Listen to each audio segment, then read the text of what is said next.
Hola, ¿qué tal? Bueno, hoy vamos a charlar acerca de otros dos grupos tumorales, que son los ependimomas y los tumores del plexo coroideo, eh, de acuerdo a la clasificación del año 2021. Los ependimomas, según dice en el texto, ahora deben clasificarse de acuerdo a una combinación de caracteres histopatológicos, moleculares y sitio anatómico, quedando divididos así en supratentoriales, de fosa posterior y medulares. La nueva clasificación de la OMS también enumera dos tipos definidos molecularmente de ependimomas supratentoriales, uno con fusión ZFTA, que es la nueva designación para lo que ya conocíamos como fusión RELA, que se considera que es más amplia la posibilidad de tener fusiones que solo con RELA, entonces por lo tanto se le ha cambiado el nombre, y otro con función JAP1 o JAP1. También incluye dos tipos de ependimoma definidos molecularmente de fosa posterior, el grupo PFA y el grupo PFB, que están definidos a partir de la metilación del perfil metilómico de los tumores, y que por lo tanto, bueno, es la forma en la cual se lo subclasifica. Y también un tumor espinal definido por la presencia de la amplificación de MYC-N. Más allá de esto, también se enumeran los ependimomas definidos por la ubicación anatómica, pero no por una alteración molecular. Estos parámetros se pueden utilizar cuando el análisis molecular o encuentra una alteración diferente de la esperada, o cuando el análisis molecular falla o no está disponible. En estos casos hay que acordarse que en la primera situación se utiliza el sufijo NEC y en la última se utiliza el sufijo NOS. Por lo pronto, hay dos tipos tumorales que siguen estando definidos a partir sobre todo de la histopatología, que son el ependimoma mixopapilar y el subependimoma, y que por lo tanto siguen siendo tipo tumoral, aunque puedan identificarse con estudio de metilomas. Parece ser que la clasificación molecular no proporciona datos clínico-patológicos adicionales de utilidad para estos dos tipos de tumores. Otro dato importante respecto de la nueva clasificación es que no permite más el término ependimoma anaplásico, o no, más que no permitirlo, no figura en la clasificación el término ependimoma anaplásico, ya que la subclasificación de los ependimomas está dada inicialmente por la localización, luego por la histología, obviamente, con la cual se hace el diagnóstico de ependimoma en general, y de acuerdo a la localización veremos el subtipo de acuerdo a algún perfil inmunistoquímico o genético o de la biología molecular. Pero aún así un patólogo todavía podría asignar un grado de 2 o 3 a un ependimoma según las características histopatológicas. Esto no lo prescribe definitivamente, pero digamos, no tendría mucho que ver con el pronóstico específicamente de la enfermedad. De hecho, la clasificación, que esta es la diapositiva que estamos viendo ahora, la clasificación de la OMS 2021, habla de tumores ependimarios específicamente, y dentro de ese grupo se van a clasificar los ependimomas supratentoriales, como variedades ZFTA, con fusión positiva para ZFTA, el ependimoma supratentorial con fusión positiva para JAK1, los tumores de fosa posterior, y dentro de los tumores de fosa posterior el grupo PFA y el grupo PFB, dentro de los ependimomas espinales, y dentro de ellos uno específicamente, el que tiene MYC-N amplificado. Por otro lado, los últimos dos son los que dijimos que quedan como tipos tumorales, el subependimoma y el ependimoma mixopapilar, definidos a partir de su cuadro histopatológico tradicional. Esta es una vieja diapositiva, no tan vieja, pero digamos ya tiene un par de años y por lo tanto no estaría totalmente adaptada a la nueva clasificación de la OMS 2021, pero ya desde ese momento, desde hace unos años, que se venía hablando que la definición más importante respecto de la clasificación histopatológica no era tanto justo la histopatología, sino más aún la localización. Y entonces en esta nos vamos a detener un poco porque vemos que ya desde ese momento es una diapositiva muy explicativa, en la cual el título es que la agrupación molecular de los tumores ependimarios es superior al grado histopatológico para la estratificación del riesgo. Y aquí vamos a encontrar que 3 tipos de tumores supratentoriales, 3 tipos de tumores de fosa posterior y 3 tipos de tumores espinales o de la médula espinal. Dentro de los supratentoriales vamos a encontrar, el primer grupo es el subependimoma, que vamos a encontrar que tiene el subependimoma supratentorial, tiene claramente el genoma balanceado, pero además, fíjense que esto es importante, en este cuadro encontramos el grado de la OMS, el grupo de edad y la evolución de las lesiones. 2 cosas muy importantes. Una es que los subependimomas van a ser todos grado 1 y en esto sí seguimos correlacionando por ahí el grado de la OMS respecto del pronóstico, porque son de muy buen pronóstico, se dan en pacientes adultos, y esto va a suceder tanto para los subependimomas supratentoriales como para los subependimomas de fosa posterior, de vuelta a grado 1, adultos, buen pronóstico, como para los subependimomas espinales, ¿sí? Subependimoma grado 1, adultos, buen pronóstico, más allá de que tengan el genoma balanceado o alguna lesión particular o alguna alteración genética particular. Los subependimomas, por eso mismo, siguen siendo clasificados en base a una cuestión histopatológica. En cambio, a nivel supratentorial, entonces encontramos los 2 grupos que ya estaban definidos en ese momento, los ependimomas supratentoriales con fusión de JAK1, que en general son de un grupo de edad de infantes y niños y que tienen buen pronóstico. Fíjense que luego está el grupo como supratentorial, los que tenían en ese momento los definíamos como de fusión RELA, y que se encuentran tanto en infantes como en niños como en adultos y que tienen mal pronóstico. Fíjense que en este caso, la verdad que el grado histológico no define tanto el pronóstico, sino la combinación entre localización, edad y la fusión pertinente que esté presente en el tumor van a definir, por lo tanto, la conducta del mismo y el pronóstico de la enfermedad. Para los tumores de fosa posterior, teníamos el subependimoma, que ya lo nombramos, pero teníamos el grupo A, PFA, que se da predominantemente en infantes y en niños, y es de mal pronóstico, de alto riesgo, y el grupo B, PFB, que son también se dan en niños y en adultos, y que es de muy bajo riesgo o de buen pronóstico. Fíjense que de vuelta, en este caso, el cuadro histológico no nos ayuda, el grado histológico no nos ayuda a definir un pronóstico mejor o peor, sino lo que nos ayuda es poder subclasificarlo en tipo A y tipo B, y eso se puede hacer en correlación con la localización, la clínica y sobre todo el perfil de metilación.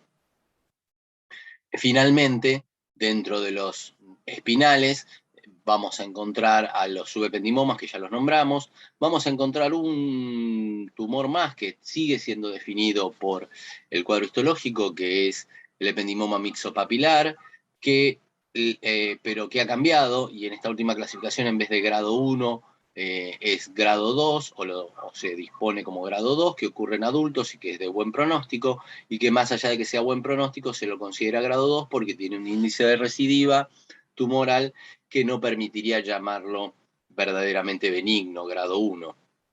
Y por último, el ependimoma espinal, que como vimos ahora está definido más que todo a través de la alteración MIC-N, que en general es de buen pronóstico, pero puede no serlo también. Ahora vamos a ir charlando un poco respecto de eso. A veces tiene difusión al resto de la médula espinal. En este caso el cuadro es similar. Quiero decir, tiene los mismos elementos que vimos recién, pero organizados de otra forma. Se los dejo simplemente para que sean dos formas de integrar un poco el tema de los ependimomas. Fíjense que de vuelta ahí están los tres ejemplos espinales, los tres ejemplos de fosa posterior y los tres ejemplos supratentoriales.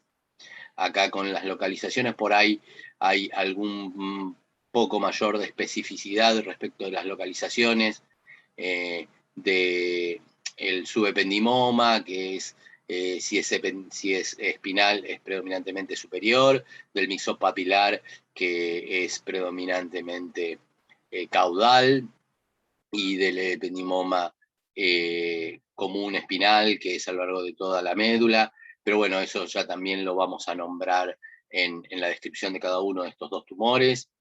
Y lo mismo para los tipos de fosa posterior o para los supratentoriales.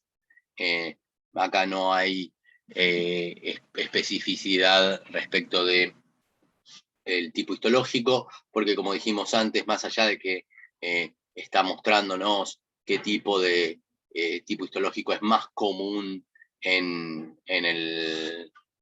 el cuadro asociado a un tipo de fusión, la verdad es que excepto los subependimomas, como ya dijimos antes, que son todos grados 1, o los ependimomas mixopapilares, que ahora son todos considerados grado 2, el resto, la estratificación del riesgo va a depender de otras características, como dijimos antes.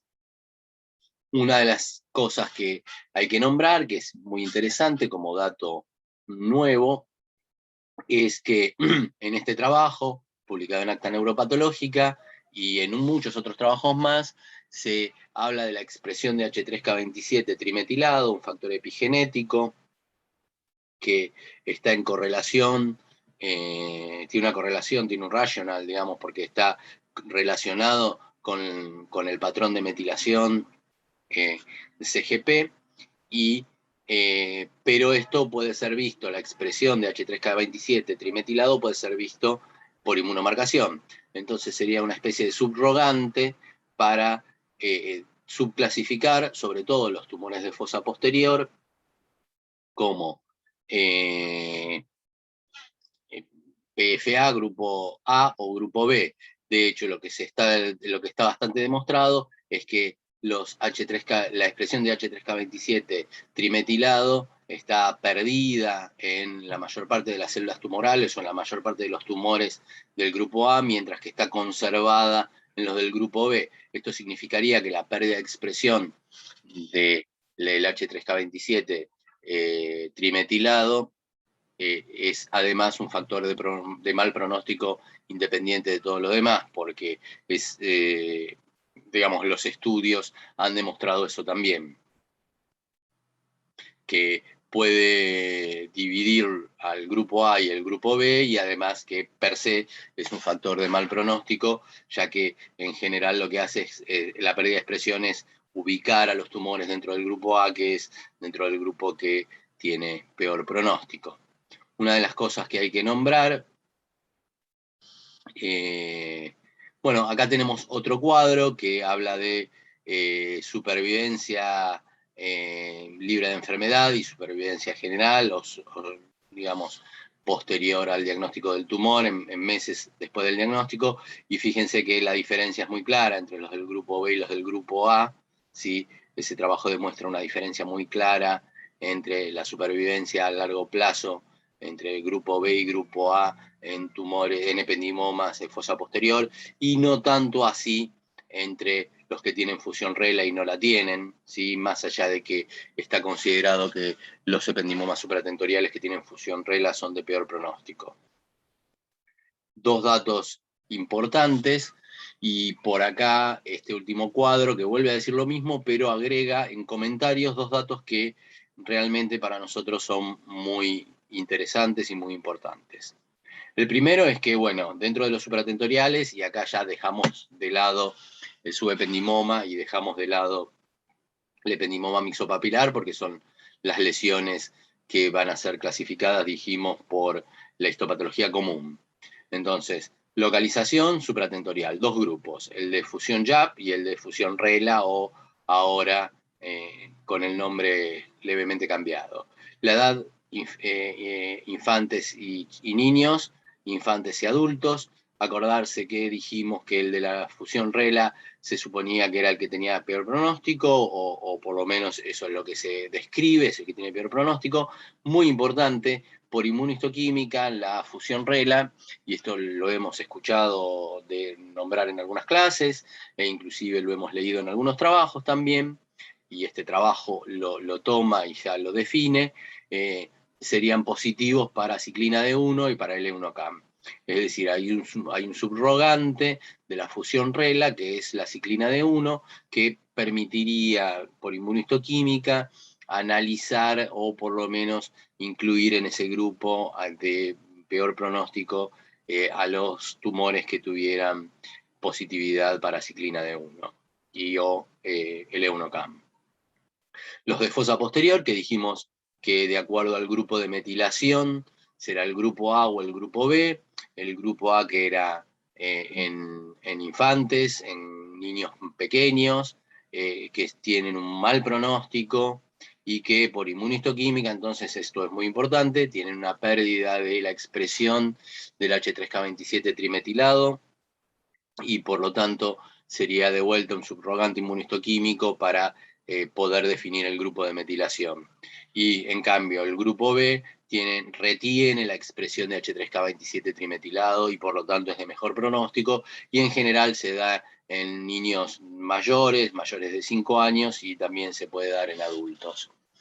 Y finalmente el de la médula espinal, que dentro de los cuales encontraremos el amplificado MIC-N, que se da en niños mayores y adultos, y que el pronóstico no es tan bueno como creíamos antes, ya que generalmente tiene diseminación a lo largo del eje, a lo largo del neuroeje. Otro dato interesante para marcar en este caso, que se conoce por las estadísticas, es que lamentablemente cuando uno hace un agrupamiento de casos, digamos, se publica una serie de 200 casos de ependimomas, lamentablemente los más comunes son el supratentorial fusión RELA y el de fosa posterior grupo A, es decir, los 2 de peor pronóstico son los tumores más comunes, y entre los 2 ocupan en general, en la mayor parte de las estadísticas, más del 50% de los ependimomas. Algunos datos morfológicos del diagnóstico por imágenes. Acá tenemos un ejemplo claro de un tumor supratentorial, quístico, pero no es quístico con nódulo mural, sino que es sólido quístico, como suele ser el ependimoma. Este tumor sólido quístico es un tumor que en general provoca edema y desvía la línea media, comprime los ventrículos, pero además puede llegar a ser heterogéneo, en su porción sólida. Este supratentorial, fíjense, lo mismo, un tumor sólido quístico, con edema, con compresión del ventrículo, pero a nivel de la fosa posterior, y en este caso, de vuelta, un tumor sólido con pequeños quistes, sobre todo a nivel espinal, en este caso, también provocando una compresión del parénquima que lo rodea. Acá tenemos un ejemplo de autopsia, un viejo ejemplo de autopsia, en el cual lo que se veía era este tipo de tumor que ocupaba el tercer ventrículo, el cuarto ventrículo, y que comprometía, por lo tanto, el cerebelo, el tronco cerebral, pero fíjense cómo en general tendía a no invadir, sino a provocar compresión del parénquima que lo rodea. Son tumores bien compactos que en general no infiltran difusamente el parénquima que los rodea cuando uno los ve en la microscopía, y son tumores que igualmente aún así pueden tener extensas áreas de necrosis y hemorragia, sobre todo cuando logran estos tamaños.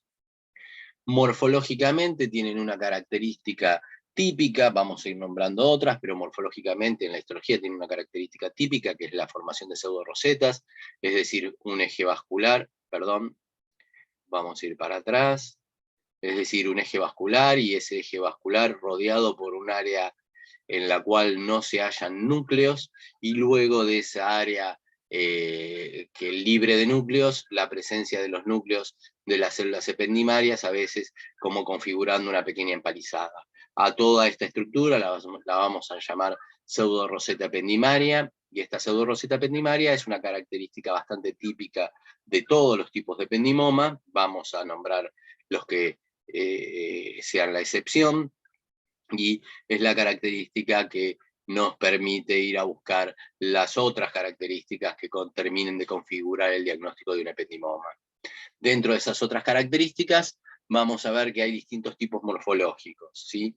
Y dentro de esos distintos tipos morfológicos vamos a ver algunas otras características. Yo voy a mostrarle primero acá, abajo y a la izquierda, las características. La otra característica, que es un patrón que se ve solo en los ependimomas, y que define, por lo tanto, certeramente que ese tumor es un ependimoma, que es la formación de rosetas ependimarias verdaderas, ya no pseudo rosetas perivasculares, sino rosetas ependimarias verdaderas. En vez de tener un eje vascular rodeado de un halo libre de núcleos, lo que vamos a tener es una formación de aspecto casi glandular, en la cual tenemos los núcleos hacia la periferia, y el glioepitelio, como se lo denominaba históricamente, con su citoplasma hacia la luz de esa verdadera roseta ependimaria, con el cilio hacia la luz, como dijimos, de la roseta.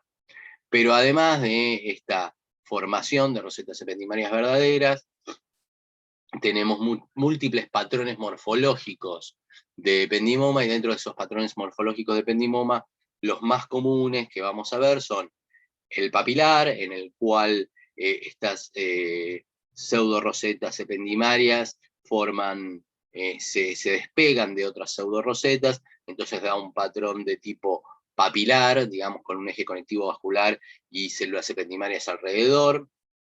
El de células claras, en las cuales los sectores que no se encuentran a nivel de las rosetas perivasculares tienen una disposición que se podría llamar, algunos patólogos llamarían oligo-like, o sea que parecen oligodendrocitos, con núcleos redondeados y ovoides, con citoplasma amplio claro, pero son ependimomas. En esto es interesante por ahí nombrar que uno de los diagnósticos diferencial entre los oligodendrogliomas, por ejemplo, y los ependimomas, es que los oligodendrogliomas dan positivo para el marcador OLIC2, mientras que los ependimomas en general no dan positivo para OLIC2. Y la otra forma bastante típica de una variante morfológica de ependimoma es en la cual aún quedan, en cierto modo, alteraciones así perivasculares, tal como la pseudoroseta perivascular, pero buena parte del tumor está constituida por fascículos de células elongadas, ¿sí? De núcleos a su vez también elongados, que se intersectan. Fíjense que son como fascículos que se intersectan, que fue llamado históricamente como ependimoma tanicítico, y ahora uno lo puede llamar también ependimoma tanicítico como una variante morfológica, simplemente para poder reconocerlo, o ependimoma con patrón de crecimiento de tipo tanicítico. También hay ependimomas microquísticos o con microvacuolas, y también hay ependimomas con gran cantidad de estroma fibroso o hialinizante. Son simplemente algunas alteraciones morfológicas que pueden estar en parte del tumor o configurar la mayor parte del mismo. En la inmunohistoquímica, los ependimomas generalmente son positivos para GFAP, sobre todo en sus prolongaciones y sobre todo en áreas perivasculares. pero también son reconocidos por tener una positividad bastante típica en forma de dot, en forma de pequeña mancha, digamos, perinuclear, para la inmunomarcación contra antígeno epitelial de membrana, contra EMA, y se sabe que son negativos para P53, para la mutación para P53, así como son negativos para IDH1, así como no mutan a TRX.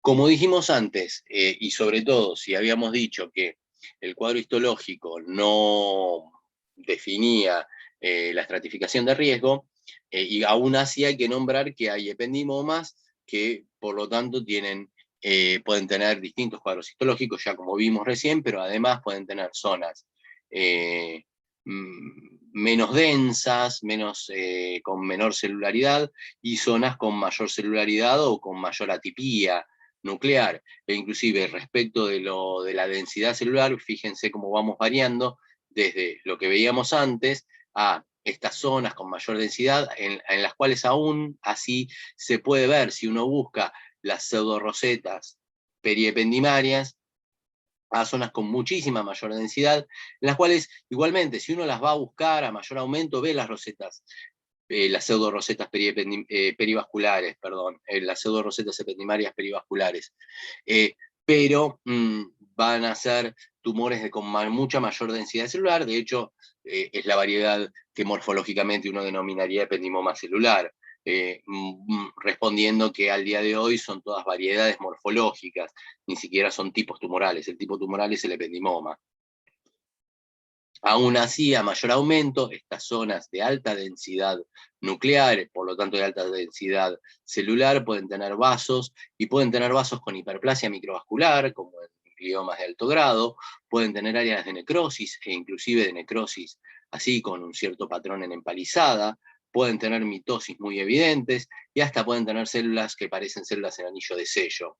Ninguna de estas variaciones morfológicas, como dijimos antes, parece estar asociada demasiado a al pronóstico de la enfermedad, pero sí constituyen lo que denominábamos históricamente ependimoma anaplásico o ependimoma grado 3. Como dijimos antes, aún así podemos seguir hablando de ependimoma grado 3, pero la verdad es que no se recomienda nombrar el ítem anaplásico para estos tipos de tumores, porque, como volvemos a repetir, no parece estar relacionado con el pronóstico. Vamos a hablar un poquito ahora de los ependimomas mixopapilares, tumores con una arquitectura papilar variable, con vasos sanguíneos centrales, rodeados por células gliales cuboideas a fusiformes, dispuestas radialmente alrededor de una capa intermedia de estroma mixoide azul cian positivo. Esta sería la descripción típica, o la descripción del patrón típico del tumor, por el cual fue denominado mixopapilar. Es decir, una lesión proliferativa constituida por células ependimarias que tienen ejes conectivos vasculares, rodeados por células ependimarias, o sea, una papila, y dentro de esa papila, ¿sí?, están dispuestas alrededor de una capa intermedia de un estroma mixoide, que es azul al cian positivo, y por eso se denominarían ependimoma mixopapilar. Algunas lesiones, no todas son así de perfectamente definidas como lo dice el nombre. Algunas lesiones pueden tener un patrón fascicular como más compacto, con microquistes de mucina. Algunas otras lesiones pueden tener cambios degenerativos que pueden incluir la hialinización vascular. Algunos también pueden presentar globos o glóbulos de colágeno redondeados o espiculados, que pueden resaltar con tricrómico, reticulina y PAS. Y otros pueden ser, el patrón de crecimiento papilar puede ser discreto y no verse tan claramente. Sin embargo, lo que es bastante típico es la hialinización perivascular y la degeneración mucoide. Las figuras mitóticas son infrecuentes en la histología y por lo general no hay necrosis ni proliferación endotelial como hay en otros gliomas. En informes de casos se han descrito variantes raras de células anaplásicas y de células gigantes. Y ahí sí hay algunos casos descritos de ependimomas mixopapilares de células gigantes. Típicamente, los ependimomas mixopapilares, como habíamos dicho antes, son tumores espinales distales, ¿sí? Que se dan a nivel de la región lumbosacra, y que, por lo tanto, tienen una localización muy específica como ependimoma espinal. El patrón morfológico típico que decíamos, que da células ependimarias cuboideas, con un estroma mixoide en el medio, y a veces se puede ver el vaso en el centro de esta papila. Acá se lo ve mejor, un eje conectivo vascular, rodeado de un sector mixoide y de un epitelio, más que un epitelio, una capa de células ependimarias, que son cuboideas en general. A veces no hay tanto estroma mixoide interpuesto entre el eje conectivo vascular y las células ependimarias, sino que además después hay muchos microquistes azulancian positivos. A veces la verdad es que la lesión deja de tener ese patrón papilar tan claro y forma cordones, con los cuales el diagnóstico diferencial empieza a ser el de un cordoma, que para colmo son de localización similar, es decir, de la columna distal, pero bueno, los cordomas son tumores predominantemente óseos, mientras que los ependimomas mixopapilares son predominantemente intraxiales. Y por último, alguna foto respecto de los glóbulos acidófilos Paz positivos que se pueden ver en los ependimomas mixopapilares. Vamos a ver también, entonces, a charlar un poco acerca de los subependimomas, que son tumores nodulares, hipocelulares, compuestos por conjuntos de células blandas citológicamente, con núcleos redondos o ovalados dentro de amplias extensiones de matriz fibrilar. Acá hay un patrón diferente de crecimiento, hay un patrón morfológico que tenemos que ver, que es diferente del que comúnmente conocemos, y ese patrón morfológico diferente está dado por extensas áreas de fondo fibrilar acidófilo pálido, con grupos de células y microquistes. Digamos, son las dos características bastante típicas del subependimoma, y como dice allí, al surgir directamente debajo de la pared ventricular, muchas veces se encuentran con epitelio ependimario o con glioepitelio ependimario revistiéndolo o, digamos, cubriéndolo en uno de sus polos. Con frecuencia se les puede encontrar hemorragia intratumoral o macrófagos cargados de hemosiderina e inclusive calcificaciones.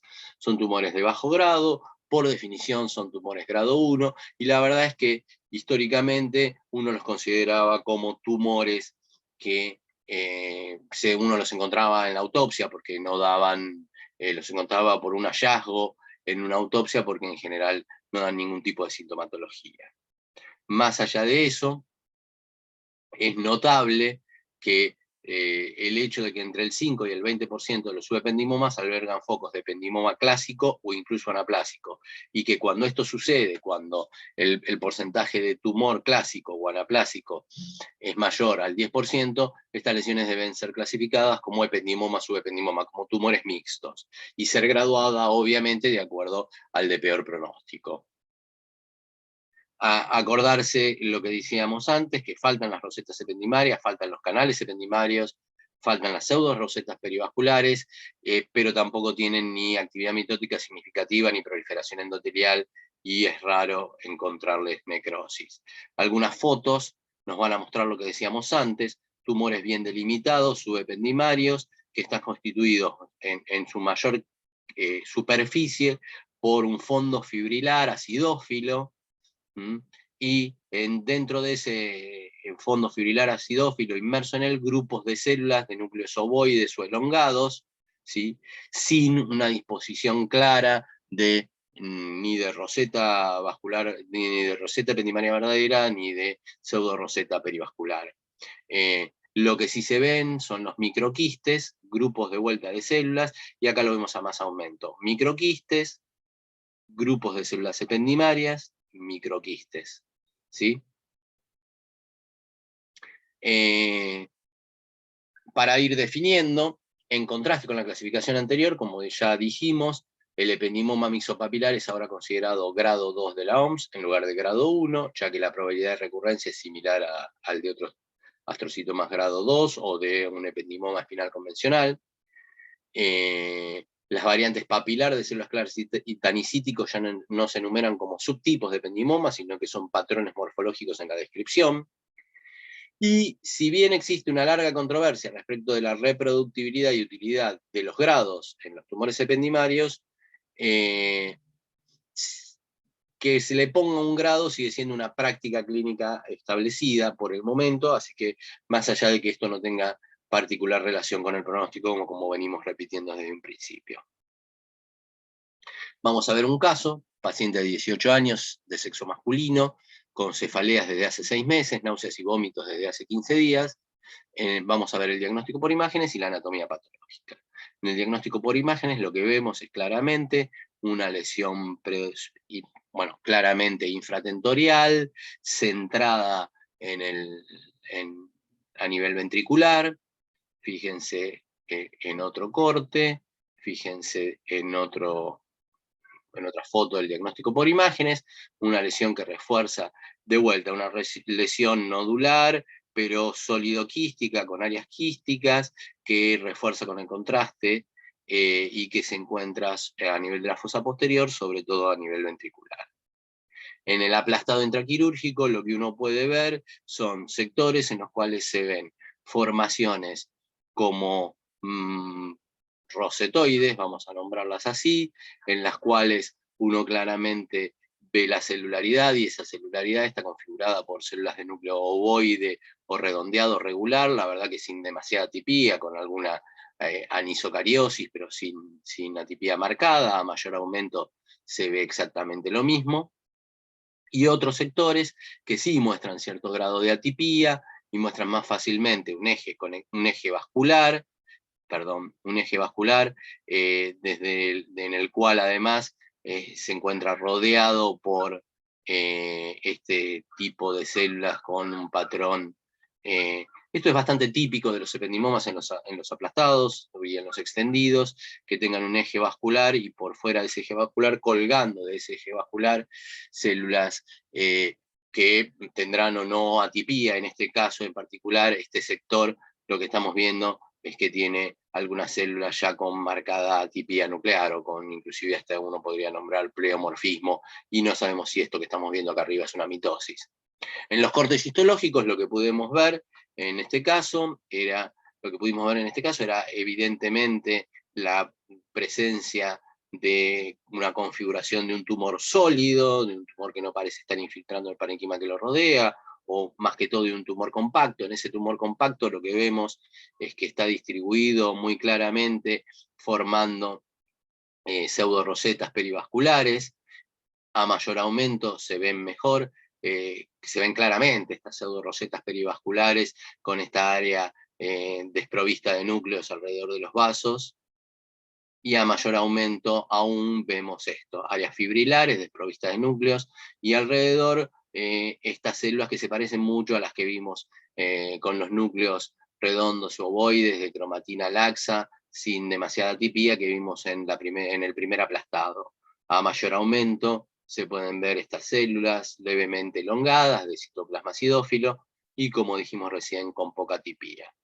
Hay un sector en el cual se mantiene este patrón, pero hay otro sector, fíjense que está pegado al anterior, en el cual vemos ya una mayor densidad celular. Aún pueden verse algunas alteraciones que podríamos decir, bueno, es alrededor de algún vaso, alguna pseudoroseta, pero la verdad es que parece ser como mínimo un área de un ependimoma que hubiéramos llamado históricamente ependimoma celular, pero también le vemos, más allá del aumento de la celularidad, claramente a bajo aumento ya se ve cierta atipía nuclear. Fíjense cómo en esa zona hay un claro aumento de la densidad celular.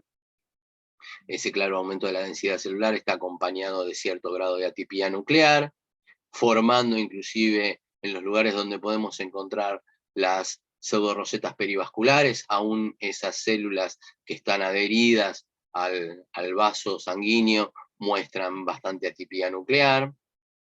Inclusive hay lugares donde vemos rosetas ependimarias verdaderas, lo cual definiría que esto es sí o sí un ependimoma, y donde hay rosetas verdaderas, aún así, configurando parte de esas rosetas verdaderas, vemos células ependimocitos, digamos, neoplásicos, con marcada atipía y pleomorfismo.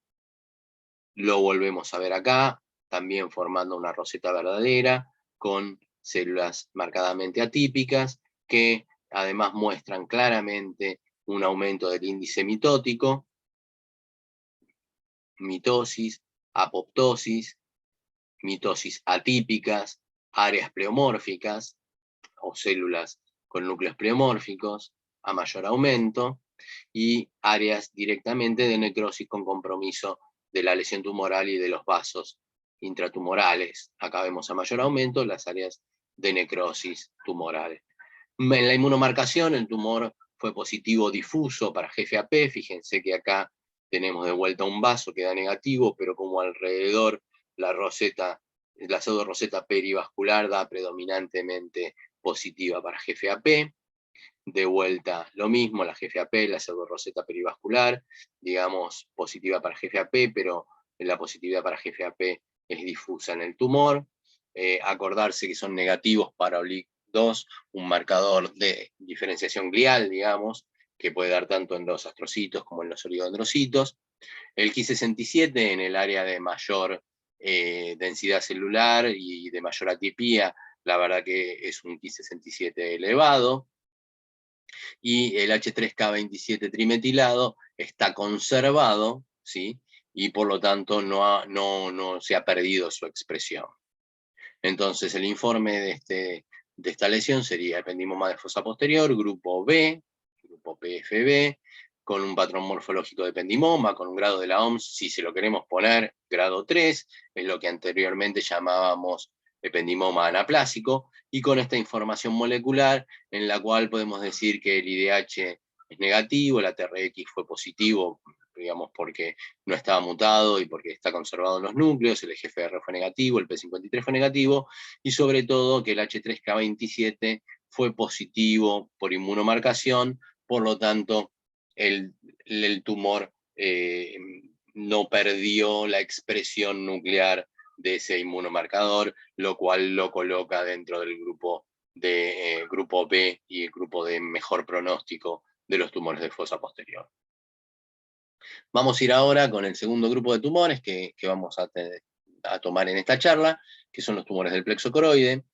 La clasificación de los tumores del plexo coroide sigue sin cambios en gran medida, aunque obviamente lo que sucedió con ellos es lo mismo que sucedió con los ependimomas. Se los separó, digamos, el grupo de los gliomas. Uno antes por ahí englobaba todo, bueno, ahora quedan gliomas, ependimomas y tumores del plexo coroideo, y se los separó a estos de la categoría de tumores neuroepiteliales primarios, que presentan más diferenciación glial y o neuronal, y se los agrupó aparte con estos, digamos, considerando que estos tienen una mayor diferenciación de tipo epitelial en realidad. Entonces, dentro de los tumores del plexo coroideo vamos a tener los tres tipos que ya conocíamos: el papiloma del plexo coroideo, el papiloma típico del plexo coroideo y el carcinoma del plexo coroideo, y vamos a hablar un poquito de ellos.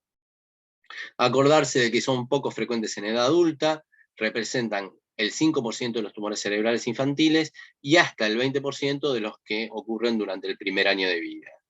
Es decir, son realmente predominantes en los niños. La incidencia máxima se encuentra dentro de la primera década de vida, con ejemplos fetales, como dijimos recién, y hay una aclaración para hacer respecto de la estadística.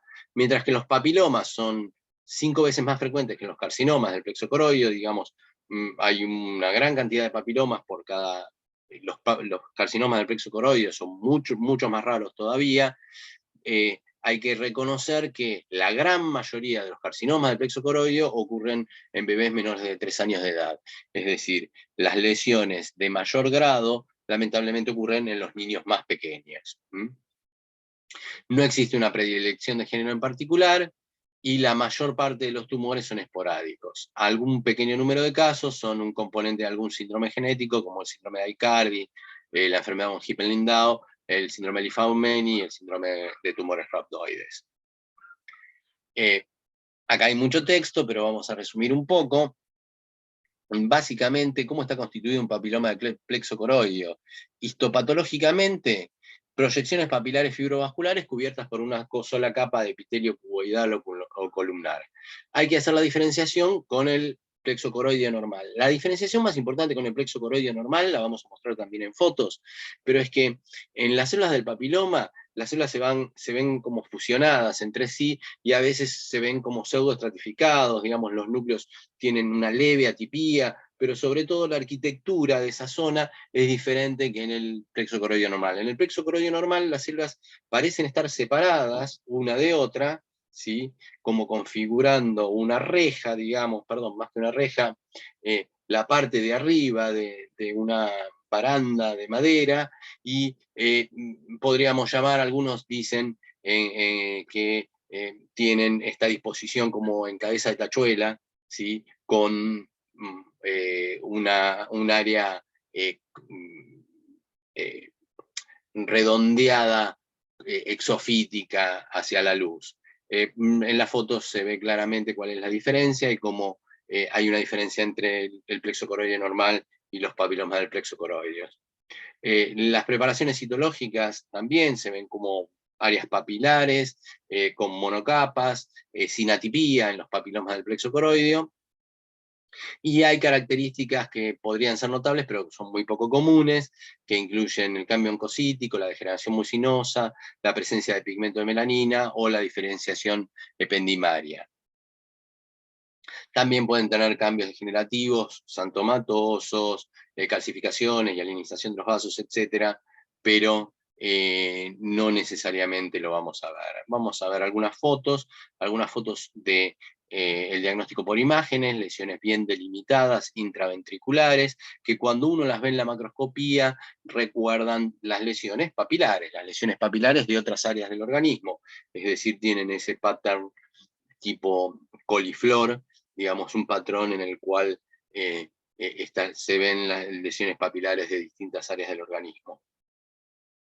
Histológicamente, esto era lo que estaba diciendo y lo que a veces apuntamos con vehemencia, que es que fíjense como la presencia de esto es plexo coroideo normal. En el plexo coroideo normal se ve la separación entre una célula y otra, ¿sí? Y se ve una convexidad hacia la luz, ¿sí? Mientras que en los papilomas del plexo coroideo no solo se ve una mayor complejidad arquitectural, digamos, se ven papilas como hiperplásicas, ¿sí? Sino también que a mayor aumento se notan dos cosas, que son, uno, a veces la presencia como de pseudoestratificación, pero sobre todo una especie de fusión y pseudoestratificación. No se ve esta clara separación entre célula y célula, ni se ve ese borde convexo que se ve en el plexo coroideo normal, y lo otro que puede suceder es que los citoplasmas tengan algún tipo de vacuolas, ¿sí? Que es algo también bastante común de ver. Cuando uno va a un grado más allá, cuando hay otro tipo de lesión y otro tipo de lesión que pueda tener un grado más allá, vamos a hablar de un papiloma atípico del plexo coroideo, que es grado 2 de la OMS, y que en los distintos trabajos se ha definido que lo que está más asociado con la posibilidad de un tumor atípico es la actividad mitótica elevada, definida como 2 o más mitosis por 10 campos de gran aumento. Es el determinante más significativo para calificar de atípico a un tumor del plexo coroideo. Por lo tanto, los papilomas, digamos, con actividad mitótica excesiva se deberían considerar como papilomas atípicos grado 2 de la OMS. En general, además, estas lesiones van perdiendo la diferenciación y por lo tanto tienen una arquitectura un poco más compleja, con formaciones papilares cribiformes y anastomosantes. Y a menudo presentan hipercelularidad, pleomorfismo nuclear, pérdida focal de la arquitectura papilar o patrón de crecimiento sólido y necrosis. Esto es menos común porque se da en tumores de mayor grado todavía, pero por lo menos en la histología lo que es claro y lo que vamos a ver acá es la alteración arquitectural, que es las papilas se hacen sólidas, se hacen irregulares, se fusionan o empieza a haber áreas cribiformes, y la presencia clara de mitosis en la lesión, como vemos acá a la derecha, en la cual ya sí es cierto, hay un área que por ahí ya parece totalmente sólida y que tiene 2 mitosis en un campo. Acá hay que acordarse que tendría que tener más de 2 mitosis en 10 campos de gran aumento para considerarlo papiloma típico. La inmunomarcación de los tumores ependimarios, del plexo coroideo en general, es la inmunomarcación de un tumor con cierto grado o con una verdadera diferenciación epitelial. Fíjense que van a ser positivos para citoqueratinas, para el cóctel de citoqueratinas AE1, AE3, van a ser positivos para citoqueratina 18, van a ser positivos para citoqueratina 8, también van a ser positivos para transtirretina, que es un marcador menos común, y van a ser positivos para vimentina también. Pero bueno, esto del AE1, AE3 y del CAM 5.2, ¿sí? Que el AE1, AE3 sobre todo difuso y el CAM 5.2 sobre todo apical, es un pattern bastante típico de lesiones del plexo coroideo. Vamos a ver un caso, un paciente de sexo femenino de 3 años de edad, con signos y síntomas relacionados con aumento de la presión intracraneal e hidrocefalia, que en el T1 con contraste muestra un gran tumor intraventricular que realza de forma irregular, fíjense que realza con el contraste, pero de forma irregular, que tiene lesiones como quísticas en su interior, que uno podría especular que son áreas de necrosis, que obviamente provoca desviación de la línea media, y el edema circundante provoca compresión de los ventrículos laterales, contralaterales e inclusive. En la citología intraquirúrgica, lo que se ve a menor aumento es una especie de eje conectivo vascular papilar. La verdad que hasta acá uno podría pensar que también es el pattern en el cual se aplasta, digamos, o se ve en los extendidos de un tumor ependimario, un eje conectivo vascular rodeado por células colgadas, digamos, de ese eje conectivo vascular. Pero bueno, básicamente lo que estamos viendo es que las células que están colgadas de ese eje conectivo son células que tienen atipía nuclear, e inclusive estamos viendo algunas mitosis ya en los aplastados. En el corte histológico lo que se vio son distintas áreas, en las cuales algunas eran directamente sólidas, atípicas, que parecían, la verdad que esto parece una neoplasia pobremente diferenciada, sólida, un carcinoma pobremente diferenciado. Algunas áreas que todavía tenían una especie de eje conectivo vascular rodeado por células atípicas, áreas sólidas de vuelta con mucha densidad celular y marcada atipia nuclear, y otras áreas de citoplasma un poco más amplio, pero aún con zonas fusionadas, ¿sí? Que podían ser de cualquier tipo de lesión tumoral. Esto es un carcinoma del plexo coroideo. El diagnóstico definitivo uno lo podría hacer con la inmunomarcación contra citoqueratinas, EMA, y descartando que no sea ningún tipo de lesión papilar o de tipo ependimaria. Y es muy importante en este caso que la inmunomarcación va a dar para marcadores epiteliales. En general, la diferenciación con una neoplasia metastásica, con un carcinoma metastásico, se hace más que todo en correlación con la edad de los pacientes. Dijimos que los carcinomas del plexo coroideo, que son grado 3 de la OMS, se dan en su mayoría en niños menores de 3 años de edad, en los cuales realmente hay muy pocas neoplasias epiteliales malignas que puedan dar metástasis intraventriculares. Vamos a leer algunas de las características. Tiene una histología variable, como demostramos recién. Tienen características francas de malignidad, son láminas hipercelulares, sólidas, de células epitelioides pleomórficas con mitosis. Hay necrosis común en el tumor. Algunos tienen células pequeñas, primitivas, con una relación nucleocitoplasmática muy alta, que recordaría a tumores como los meduloblastomas o tumores embrionarios. Rara vez se pueden encontrar otras características histológicas poco comunes, como nombramos ya en los papilomas, en particular el pigmento de melanina, y en las citologías muestran un poco lo que vimos recién, lesiones marcadamente atípicas, con papilas tridimensionales o áreas directamente como sólidas, con marcada anaplasia nuclear. Con esto terminamos y de vuelta les dejo mi mail para cualquier consulta y les agradezco la atención. Muchas gracias.